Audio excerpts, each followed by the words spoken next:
Action. Once more and again, we are back with another fantastic podcast, giving y'all some good flavor that I know you're going to want to taste for the culture. It is the Real University, where a hot class conversation from an HBU perspective exists right here on this platform. If this is your first time tuning in, shame on you.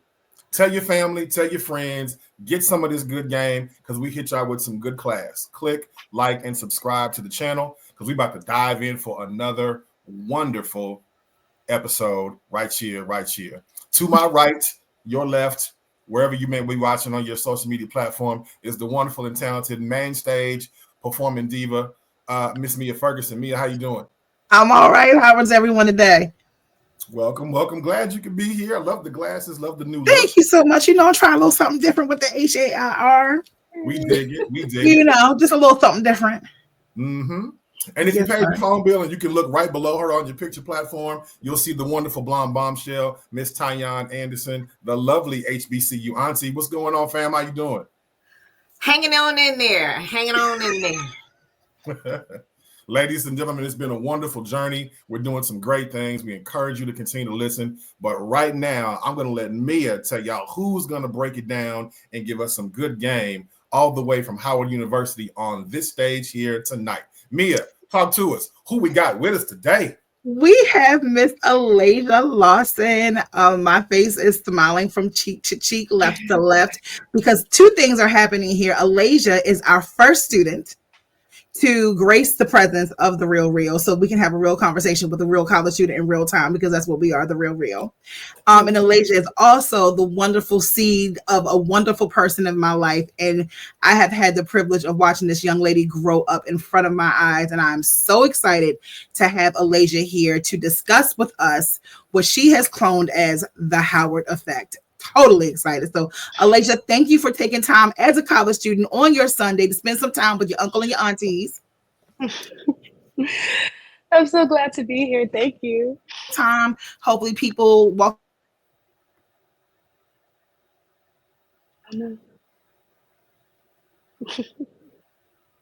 Is she stuck? Stop. Hammer time. Okay. Alaysia. Right back. Let's get this. So, Alaysia, give us a little bit about yourself before we even get started. Give us some intel about Alaysia. Okay, well, I am obviously a Howard University student. I'm from Washington, D.C., and I am an acting major and have been very involved in the arts for about my whole life. So I'm just very excited to be here. And Alaysia, let everyone know what high school you attended in the district. Yes, I went to Duke Ellington School of the Arts, a very, very beautiful, amazing school that hones in a lot of creative young artists. Whether you're a singer, an actor, an artist, you like media, there's a few different things that you could do at that school, and it's great. I loved it. So for you guys to understand, Tyann, Duke Ellington is the equivalent of, I believe, your high school that you went to, right? Pretty much a Cass Tech, but I'm going to have to say this really quickly. Understanding that you went to Duke Ellington School of the Arts, you're an acting major. I need to hear you. Adjust that volume just a little bit more. Oh, yeah. Okay. There we go. And Can you hear me? There we go. Okay. And then I guess for Baltimore, Duke Ellington is the equivalent of the Baltimore School for the Arts. Mm-hmm. So that's just giving you guys a little context on the kind of school. But Duke Ellington has graduated very prestigious people from the university. I think from the high school. I'm sorry. I think a lot of people know like of the Dave Chappelles of the world who went to Duke Ellington and is still very active in his school. But then Alaysia left Duke Ellington and said, "I'm on my way to Howard University." Alaysia, before I get into my first question, was Howard your first choice? Okay, y'all. No shame in your game. No shame. No shame. Okay. We understand Morgan was down the street, but there's things that happen and pivots. We understand. It's okay, baby. You're in a safe space. Auntie's safe space. Howard was not my first choice, but I am very glad that I chose to go here. I think everything happened the way it should have. As you probably know, Mia, my dad went to Howard, so I am a legacy. So he's been pounding that into me since I was a child. He said, "You are going to Howard," and I was like, "Nah, I don't want to go.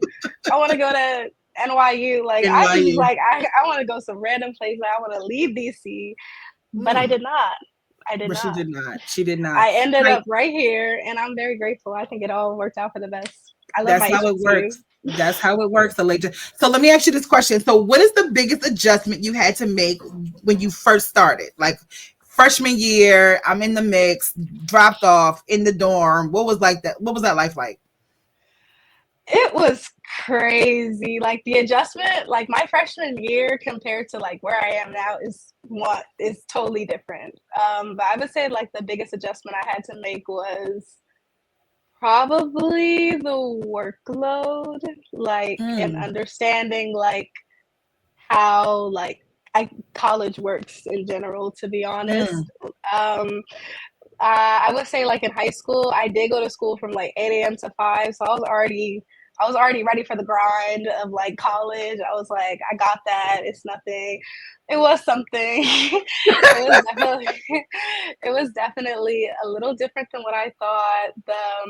The class I took a lot of credits my first like couple okay. semesters, so I was in class all the time. I was there till like 10 o'clock. I was like, what do you mean? Let me go home.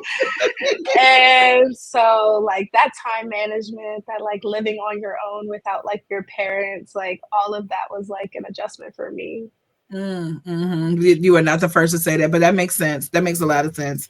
Okay, so you're at Howard. You this is the if anything that was your biggest adjustment, right?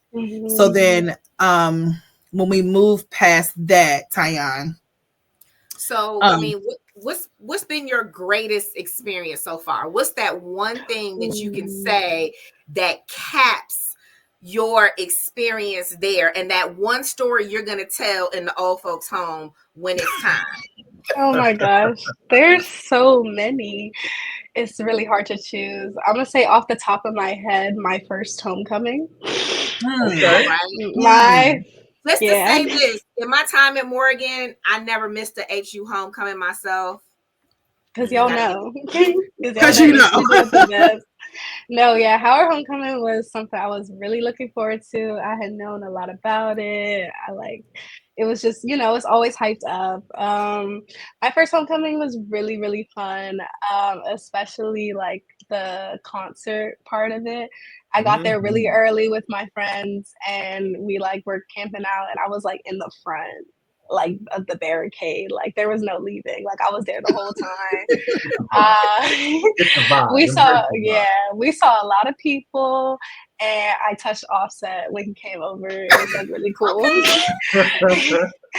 He Yeah, was yeah, over here. I was yeah. like, Yeah, no, yeah, yeah. but yeah, that was probably like one of my like biggest stories. I'll be like, It's always homecoming. It's I touched always homecoming. Offset. Yeah, I touch Yeah, offset. that's all set. That's how you it do it. was really cool. And that'll do it. Well, then, again, I know that you mentioned early on you kind of got it and you took a lot of credits in your freshman year. That's some advice that I always give college students in the beginning, too, is to maximize all of your credits as much as you can. For But sure. have you even considered or have you thought about, either changing your major? Have you changed your major? Or are you content? And are you on track with that credit check, no matter whether or not you stuck with your original major or if you have decided to pivot? So Mm. I did. That's a really great question too. So I did keep my major. I'm acting major through and through. There's nothing else I feel like I would really. Well, that's not true. I like media and journalism. So in another life, I feel like I maybe do that. But acting is definitely like my like one true love, and it's like something I'm very passionate about. And I'm glad I get to be somewhere where so many great like actors came out of like that. Howard, like Taraji, Chadwick. Like I feel so like blessed to be like in a place where they like hone their skills. So Mhm. so yeah, I definitely kept my major and saw it through. I'm like 60% done with like Okay. all of my credits. So taking those credits, even though it was a lot, like it definitely, like you said, like worked out for the better, because this is like Feel my good. first. This is my first semester, like taking 15 credits and having like a chill schedule. Doesn't it feel good? It feels great. It feels great, right? It's It feels great. good. My senior year, Alaysia, I had like 3 classes my last semester. And 3. that's what I strive to have. Yeah. But yeah, I took a lot of like my core classes early on and got a lot of it out the way, which is really great. And I ended up last year committing to a classical voice minor, so I'm just expanding even more. That is awesome. Awesome. So you got a lot going on. Just a little piece of advice to you as well, because this is kind of also what we do as your HBCU uncles and aunties, and making sure that you're on track. So you did mention, even though you're an acting major, you know, journalism, media is also kind of a love. You know that there is a point in the entertainment industry where all of that intersects. Yeah. So at that point, it's like, okay, well, maybe while I'm in the thick of it, and if I do have some extra credits to spare, maybe I will take a class or two within that area again, so that you're aware. Because quite honestly, even if you decided that your in front of the camera experience might not be that great, or it may take you a while, because acting is very competitive, it may take you a while. Think about broadcast journalism. You're still in front of the camera. There's still cues and things that you're learning from there. So again, these are where you have these conversations about what your career path is and seeing where it intersects a lot of the times. So for sure. Part of that is also making sure that you have a mentor to be able to guide you, because again, in this juncture, you're a stone's throw away from the real world. So like that last semester of senior year where you're like, all right, what does employment look like in 2 or 3 months? You kind of have that plan. So start engaging with your mentor now. And then kudos to you for that 60% too. Andy, you were about to say? I'm listening, man. I'm taking it all in. I admire what she's doing, and even just bringing it down, even from a former student athlete. 15 hours is a lot for us at one point in time, because we had a lot to balance. But you're doing an amazing job. One thing that I wanted to ask you is really, how do you manage your time between classes and studying and personal life? How do you make all that fit? That's a lot to do, a lot to maintain. Definitely. I will say my freshman year, I did not have the biggest social life. I was really like, I took this one class called like stagecraft, and it's kind of a way for like you to work behind the scenes and really gain that appreciation for the people who do the behind the scenes work. And it's a really great class, but it was very time consuming, and I was there for that's really what had me like in the nights, like out at like school doing schoolwork for real. Yeah. So it was definitely a lot to manage. I also was like working like a job at the time. So yeah, this is like my first semester not working a job too. So I've come like so far with like how my time has been set up, but it was a lot to manage. It was a lot to get used to. It was overwhelming, and I did crash out a few times. But it's okay. It's okay. You are not alone. We're adults and we crash out sometimes too, Alaysia. Like it's real. It's okay. Right. Well, we're gonna say we're seasoned adults because she's an adult now. You know, we're seasoned. We got little Lowry's. Little seasoned thought. Little old bag. Little bit old bag. Yeah. But that's good to know. That's good to know. And it's okay to say it out loud that you did crash out, because you can call it whatever terminology you use. At the end of the day, you acknowledged and saw where you needed a moment to reset.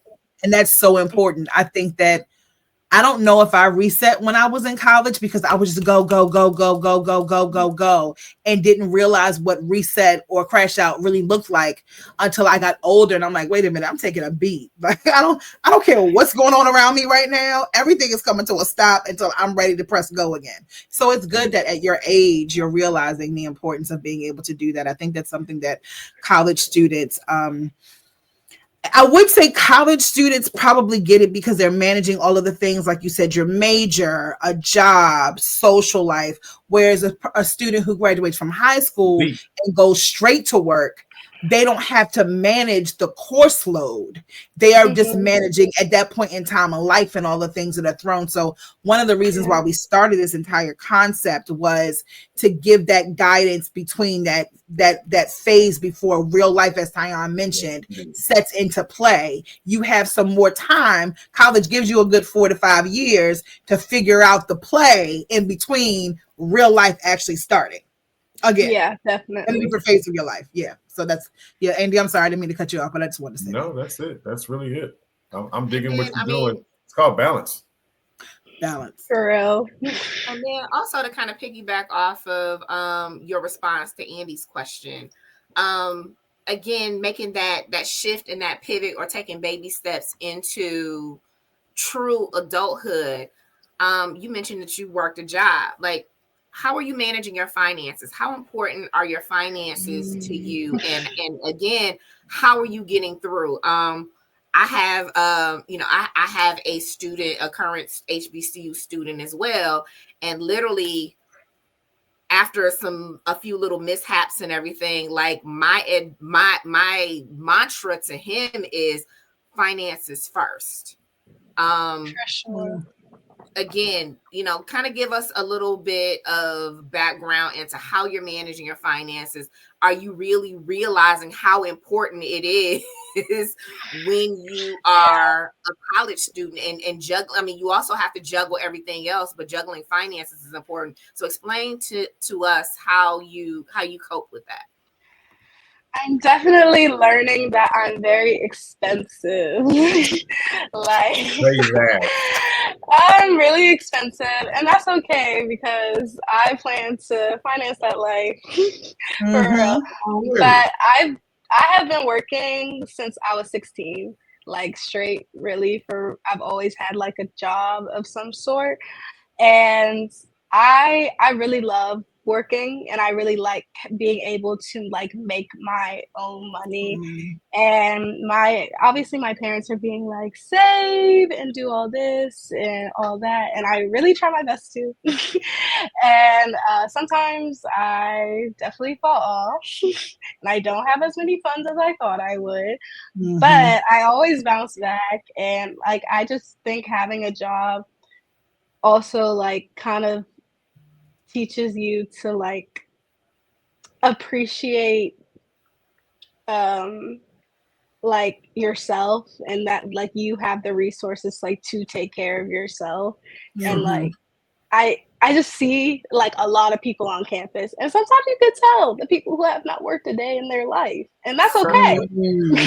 And that is okay. But I feel like it does build like a kind of character, like knowing how to work. And so managing my finances has been pretty easy. I would get like a consistent paycheck. I would put some away in savings and then have some for spending money. But definitely making my own income and like having that, especially in college, is like really important to me. I'm gonna give you some math my father gave me about 10 years ago. So that puts me at 38, 39. I don't know how old I am, but I guess I was 39. And when I tell you he gave me this math, I was so mad when I thought about it. I was blessed to not have to pay my own car insurance from 15 until around 30. I don't know, 30, 33. I was very blessed. I was blessed. Listen, that is not everybody's story, right? But this is what the man said that made me think to myself, Lord have mercy. He said, imagine this. Your car insurance on the high end when you were younger might have been like 175 to now it's like 100 and whatever it was. He said, you've been driving since you were 15 years old and didn't have to pay insurance. Imagine if you would have saved that $100 a month for the last 15, 20 years. When I tell you, mouth drop, mic drop, angry at myself drop. Because I added that money because I had to pull out the calculator, like, hold up. And I saw that amount of money that if I would have just said to myself, you're blessed. You're blessed. If I was paying this car insurance that most people my age, parents are saying, and I'm talking about teenage years, if you get a car, you are responsible for that. No, that car insurance, I didn't have that. I was blessed. But my blessed tail didn't say, let me save this $100 a month for the last 15, 20 years. Remind you, I did say that I was 32, 33 when when I finally said that he stopped paying my car insurance. Let me get my own policy, because you're right. This amount of money that I could have saved. So I say that all to say that understanding what your finances are, like Tyon says, manage those finances, understanding what that looks like, even if it's $5 a week, $10 a month, $100 a month, that stuff adds up. And the next thing you know it, you're going to blink your eyes and you're going to be 30. You're going to think about the time that was spent and the finances that were spent. Alaysia, I promise you it happened so fast. You want it to come. Hold up, wait a minute. But then also, I kind of want to, because we real here. We're going to keep it real. Alaysia, I too was born expensive, was expensive, still is expensive. Still is. So again, it's not to say that you cannot live a little. But there are ways to do that. I can be fiscally responsible at the same time of trying to maintain a certain lifestyle. I'm going to say this, me and our parents come from the same ilk a little bit. Yeah, there were different waves and saving conversations. A lot of that went in one ear and right out the other, because at that time, at your age, guess what else I was doing? I was living life. True. And if you're expensive, you might be living an expensive life. So don't deprive yourself of certain things that you can only experience in the time that you are now. But it is okay to put a little bit, because sometimes that little nest egg gets you through those parking tickets that pile up and all of the little things. But, try to strike, what I would tell you is to try to strike that balance and always figure out a way to get a deal off of something. Before you drop $100 on that designer bag, find out how you need to sign up for something to get a couple of discounts, find out where you can get it. But you do your research. You can still live an expensive life, but not have to pay full price for it. Amen. That's a good one. Tyon taught me that. She definitely, you can get the things you want, but there's ways to get it. There's ways to get it for sure. There's ways to get it for sure. My dad is definitely the bargaining type, so I do try my best to pick after him and finesse my way through some things. It's important. It's important. Andy, you got it? I think you're doing some wonderful things. Just make sure that you're mapping out a good checklist for yourself. I know we're in a world of social media where you can look back maybe 2 years, 3 years ago and just see where that ladder of success has brought you. And then tally those check marks. Look what I've accomplished in this amount of time. Look what else I've accomplished in this amount of time. And always tell yourself, if I've done this, what more can I do? I think you're on the right track, man. Keep going. I love it. Absolutely. I love conversations like this. I enjoy it. Tell your peers, tell your friends about what you're doing now, and let them join the continued growth of what you're actually putting out there to the world. Absolutely. So your network is important. So the question that we've been waiting for, what I've been excited to ask, is I got a phone call one day and it said, girl, your girl done cloned the topic. I said, what? She said, ask Alaysia about the Howard effect. I said, what is that? She said, you have to call her yourself. I said, well, I got one even better. I want Alaysia to tell us. So Alaysia, I believe this was last year. and there was a situation, I forgot what it was, but long story short, the Howard effect came to be. And so obviously I didn't go to Morgan. Tayana and I went to Morgan. I didn't go to Howard. Tayana and I went to Morgan. Andy went to Grambling. So we're all HBCU kids here, right? But Howard is, one of those schools that has an air about it, right? You have the Howard air, you have the Hampton air. We feel like we have the Grambling and the Morgan air, right? But what exactly happened for the Howard effect to be born? And then what exactly is the Howard effect? Okay, so the best way I can describe the Howard effect is you come here, you're like a little baby fetus and you don't know nothing and you're trying to figure out your way around and you're still wearing your clothes that you had from high school and you're thinking you're about to eat so bad, but then you step out on that campus and you see everybody eating 10 times better than you. So I feel like the Howard effect is just that inevitable like kind of glow up in like even like if it's either looks or like I feel like I became like an academic weapon here. Like I feel like the Howard effect in general is just like that kind of growth into like being a college student, but like specifically like being around that Black culture. Like it just does something to you. So I feel like the way I was affected by the Howard effect, like I came in and like you kind of change like on the outside for real. Like I like was walking out and I'm seeing everybody looks like a model. And I'm like, oh, I gotta step up my game. I gotta make sure I go out with my hair like at least a little done with a little lip gloss on, like if I fit, like okay,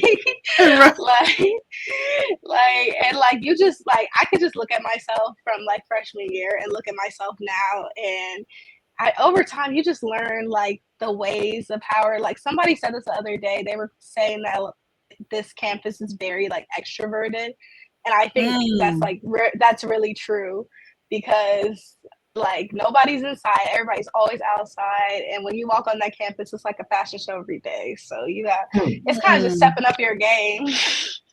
I can almost imagine the time frame that when the winter months, you have the fall when you come back and your weather's a little warm, it's moving into the cold.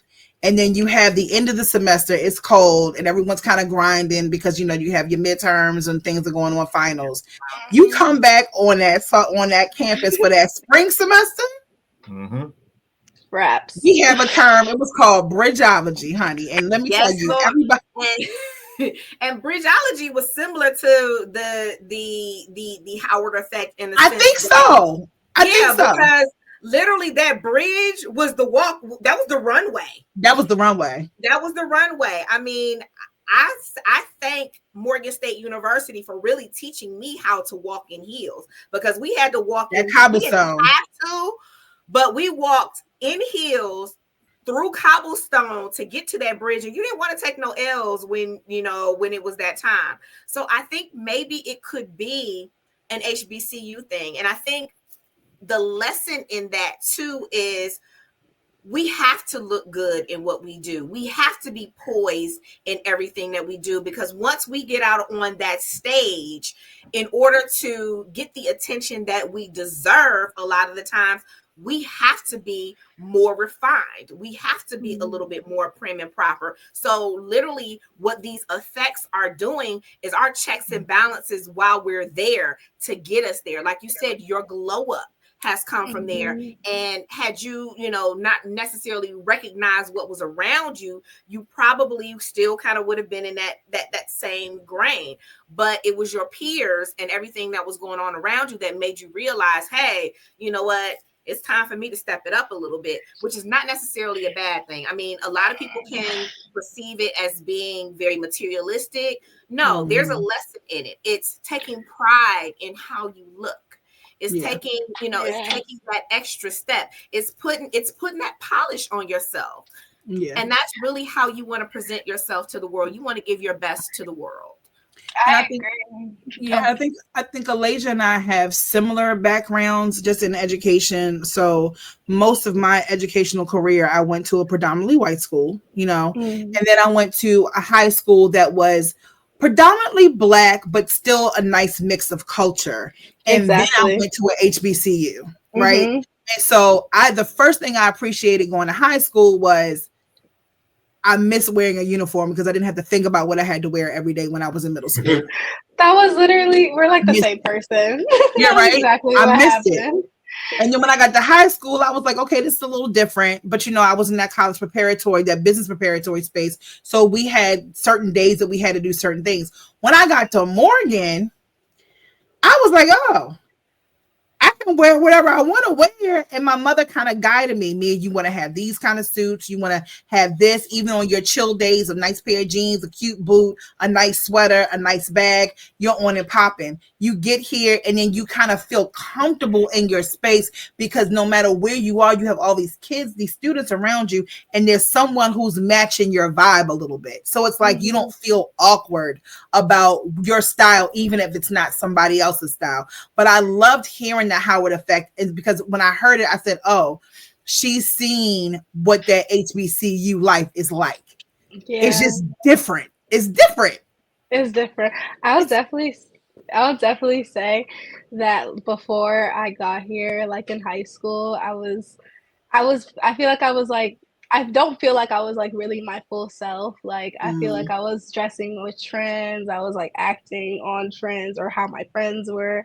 And I feel like you said, like it was kind of like an identity thing, like of finding like who like I truly am. And like I feel mhm, like the Howard effect and the campus did that all for me because I got here and I was like, okay, this is I kind of take inspiration from the people around me, to be honest. Like, mhm. Yes. I didn't really Yes. start wearing my like hair in like a Natural. fro and everything until I got here. And now it's like one of my favorite go to styles. Like, just little things like that where I'm like, I really feel like I'm becoming like my true self and almost like tapping into that like untapped potential that you didn't know you had before. So I really feel like me when I like get dressed, when I do my like hair, my makeup, like I feel like it's all me and I don't even feel like I'm trying to like be somebody else.